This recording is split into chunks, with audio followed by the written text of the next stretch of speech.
দেখো অঙ্কের short tricks কিভাবে করতে হয়। বলেছে বার্ষিক 4% বলেছে, তাই তো? বার্ষিক 4% চক্রবৃদ্ধি হারে 15,625 টাকা এবং 17,576 টাকা হতে কত সময় লাগবে? কত বলেছে এখানে? চক্রবৃদ্ধি সুদ 4% হারে। তাহলে সবার প্রথম কথা 4% মানে কি? 1/25, এটা কিন্তু আমাকে জানতে হবে, ঠিক আছে? তাহলে 25-এর পুরোটা মানে 25 টাকা 1 বেড়ে 26 হবে।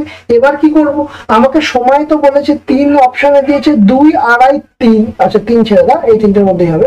3টে অপশন দিয়েছে, তাহলে আমি এখানে কিভাবে অ্যাপ্রোচ করতে পারবো? একটা জিনিস আমাকে জানতে হয় যে 25-এর কিউব মানে হচ্ছে 15625 আর 26-এর কিউব মানে হচ্ছে 17576। এই ইনফরমেশন যদি তুমি জানো তাহলে তো ওটা কোনো ব্যাপারই নয়।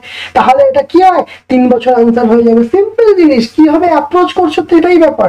ক্লিয়ার?